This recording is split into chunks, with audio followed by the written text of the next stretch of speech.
The first article discusses cystic fibrosis, and I've heard of this before. I remember a friend in high school who had it, but I didn't know exactly what the disease is. And basically, those patients are unable to clear mucus from their lungs. And basically, with that, they'll have recurring infections, and it really does decline their health. So I also didn't realize that most of the treatment that these patients go through is in the clinic setting. The article raises a really good point by saying there is definitely a need for these patients to be able to treat themselves at their own home, and that will allow for them to not have such a burden to go and get their treatment in the clinic setting. To add on to that of what I thought, I think it's a great idea. From a stats background, this is gonna provide clinicians with a lot more data. And for statisticians, this is called longitudinal data, in which they can more efficiently plot survival rate for these patients and determine if which treatments are most beneficial for these patients with this disease. Looking further into the article exploring the potential for technology to improve cystic fibrosis care provision, we look at both the patient and the professional perspectives. So, because cystic fibrosis is pretty much a chronic care cycle, you have to integrate both the nature of the home care as well as the clinic-based care. So technology can enable patients to be more active in collecting their own information as well as sharing that with their healthcare providers. So this allows for more informed decision making as well as more patient-centered care. There's some challenges, however, as patients struggle with this self-management, and increasing this remote monitoring could be difficult for them. Additionally, these technologies, however, can provide improved treatment through reminding people to take their drugs, as well as allowing them to log nutrition and take some important vitals. By having this information available for healthcare providers, this allows for more remote monitoring and can provide feedback on the current healthcare condition. And this gives an overall snapshot of the health of these patients from the healthcare providers.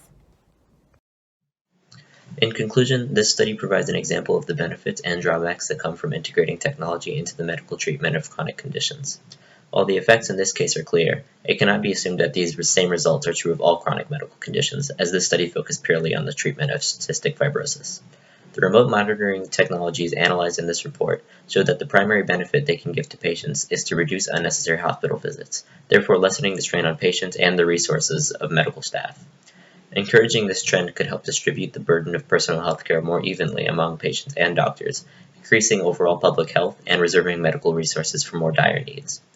This study is another example of the topic of our ongoing discussion of the role of technology in modern health practices, as well as how it is increasingly becoming the field of the everyday person instead of doctors.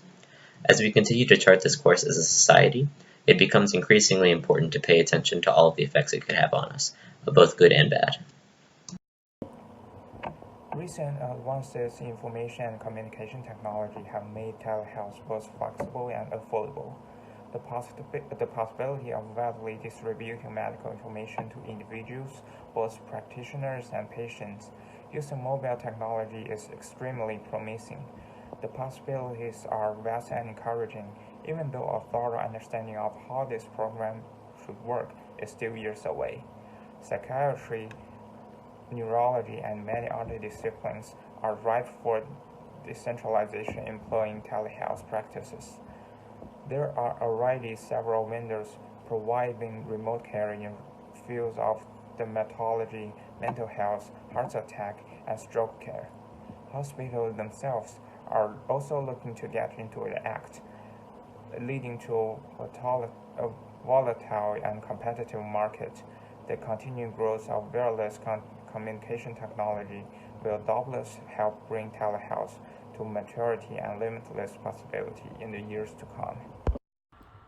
Okay, so according to a 2019 HIMSS report, 9 in 10 healthcare organizations are now incorporating telehealth programs.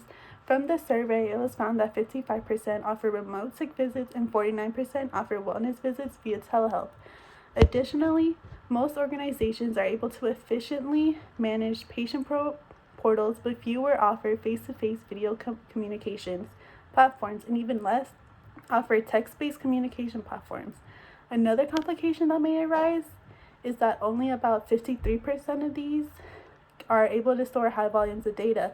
When there's a lot of data being produced, then it can cause a problem because you're supposed to store and access patient records as sufficiently as possible to provide the best care they can.